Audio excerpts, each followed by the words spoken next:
Hello and welcome to the Results with Ronnie podcast series. I am Ronnie Walker, your master coach of exceptional relationships and sex. Welcome to season 2. And this season, we're going to start off with a subject called social media and relationship. Is it a blessing or curse?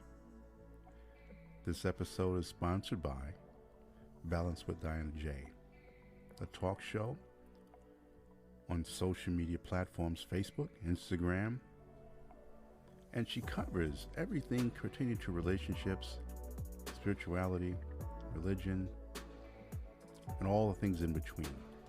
Really dynamic conversation and interviews.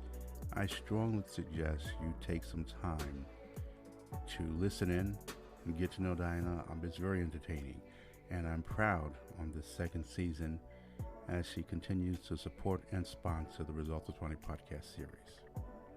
So let's get into it. Social media and relationships.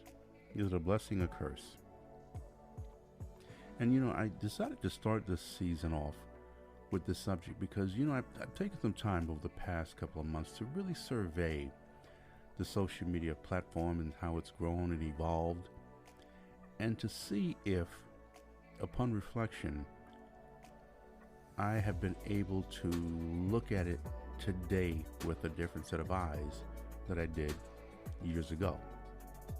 Now, I've been around long enough to see pretty much the birth of social media, or just the internet in general, in the days of AOL and giving out those free CDs that you would load in, and the dial-up with the browser. I remember the time when you had the pictures that would seem like a month to load. We're not even going to talk about the chat rooms and the way people did online dating back then, as the way it's evolved into what we know dating online is today. So let's also look at the ways in which some people use social media. And of course, there's a number of different ways. You see, I found some people use social media to be more social, hence the name social media. Although, if you look around, you'll see people that seem to go out of their way to prove how antisocial they are with other people. And I kind of feel that defeats the purpose, but you spend enough time with people and you'll see that everybody, based on the state that they're in when you're talking to them, they're either going to have something positive to say concerning relationships or something negative. Then you have some people who promote, some people destroy, some people educate and empower, others like to spread hopelessness. Some glorify all that is good, others choose to glorify negativity. Now, on the subject of negativity, and based on, again, who you ask, they don't see it as such. See, they choose to call it keeping it real or being realistic. And if it comes across as negative, then that's just how you choose to interpret it. But as we all know, that everyone has what they feel is their own definition of reality. Some use it to look for love, love of self, love of family, love of someone that you like in your future.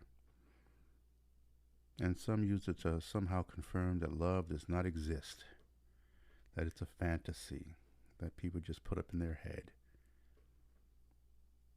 never to be attained. Now, some use it for validation, attention, and the likes, the hearts, whatever it's going to meet their endorphins needs, or, whatever makes them feel good to get them through the day. Now, it's funny enough that many of those people will tell you firsthand that they're not looking for validation from anybody. But also, some of those same people that if they run across a comment that they don't like, then they go live and here comes the fire. They've got more than enough words for that person who did not get from that picture or post they felt they were communicating. I've often wondered what would happen if we took away the comment section, the likes, the emojis that you can put, and just allow people to post. I'd probably argue that many people would have nothing more to do with social media, which then goes to show you how some people do use social media for validation and attention. But based on, of course, who you speak to, some people say there's nothing wrong with that. Some use it for validation of their business, opportunities, thoughts, ideals.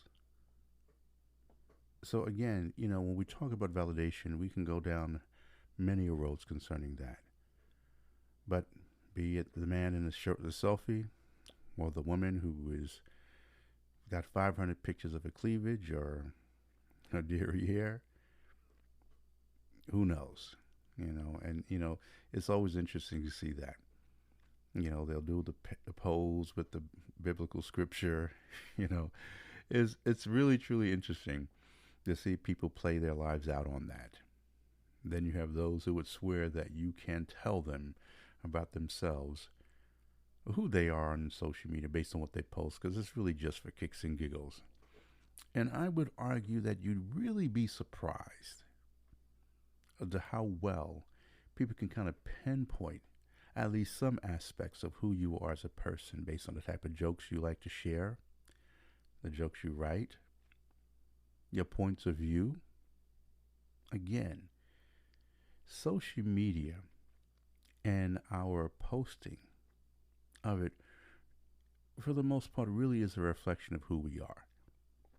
And while we may not know every intricate detail about you, if you really tune in, what you'll find is people really do have a pattern that they exhibit online. And they use that to come to form some sort of opinion about you. Now, some use social media to judge and condemn.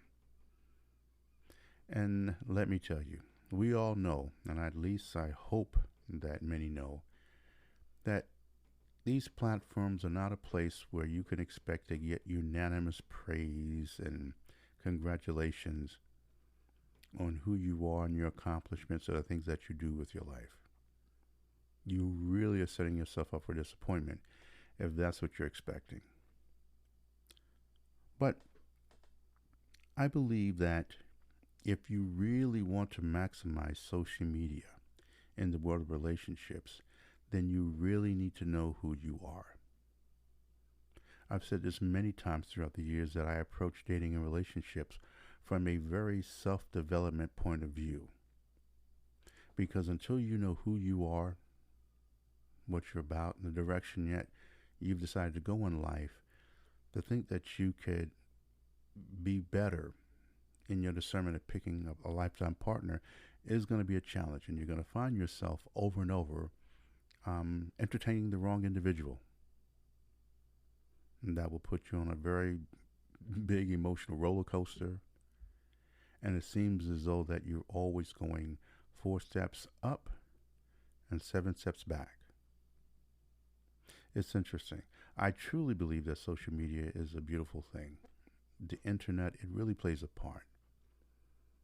And that if we use our filters, our discernment, take some time to critical think about the things that we share and what we read, it could really be an infinite resource to grow, to become better.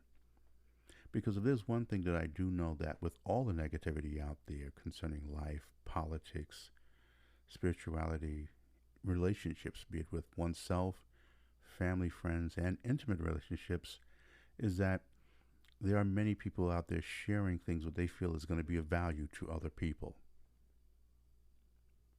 And so, if it works for you, great. If it doesn't work for you, great. Keep it pushing. Some things are really not so deep that you need to go into to explore. And it becomes easier, again, if you know who you are. So, relationships.